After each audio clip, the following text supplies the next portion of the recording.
అరుణాచల శివ అరుణాచల క్షేత్రంలో అరుణాచలగిరికి అంగ ప్రదక్షిణ చేసినటువంటి ఈ అమ్మగారి పేరు పార్వతీదేవి గారు అన్నమాట. 51 ఏళ్ల వయసులో రెండవ అంగ ప్రదక్షిణ అరుణాచలగిరికి పూర్తి చేసుకున్నారు.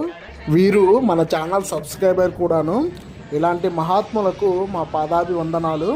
ఇంతటి మహత్కార్యానికి పూనుకోవాలంటే శారీరక దృఢత్వంతో పాటు మానసిక దృఢత్వం కూడా చాలా అవసరము. దాదాపుగా ఈ ప్రదక్షిణ వారికి 7 రోజుల సమయం పట్టింది.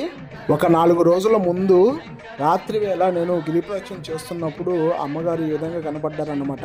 అయితే అమ్మగారి కూడా ఇంకొక పెద్ద ఆవిడ కూడా ఈ విధంగా నడుస్తూ ఆ రెడ్ క్లాత్ని ట్రాఫిక్ని కంట్రోల్ చేస్తూ ఈ విధంగా వెళ్తూ ఉన్నారు. వారి దగ్గర ఎటువంటి పరికరాలు కూడా లేవన్నమాట. జస్ట్ ఆ క్లాత్ని అడ్డుపెట్టి ట్రాఫిక్ని ఆపుతూ ఉన్నారు. అలాంటి వారి కోసం భవిష్యత్తులో ఈ విధంగా అంగప్రదక్షిణ చేయాలనుకునే వారి కోసం మన తరపున ఈ సేఫ్టీ ప్రికాషన్స్తో కూడినటువంటి red light, stop and go on boards, అలాగే రెడ్ క్లాత్ కూడా ఫ్రీగా మన తరపున ప్రొవైడ్ చేస్తాము. ఎవరైనా కూడా ఈ విధంగా అంగప్రదక్షిణ చేయాలనుకునే వారు మనకి కాంటాక్ట్ అయ్యి అది మన దగ్గర నుంచి ఉచితంగా మీరు తీసుకువెళ్ళి ప్రదక్షిణ పూర్తి చేసుకొని మళ్ళీ మనకి తిరిగి ఇచ్చేయవచ్చు. ఇలాంటి మహత్కార్యానికి మన తరపున చేస్తున్నటువంటి చిన్న ఉడతా సాయం ఇది అరుణాచల శివ.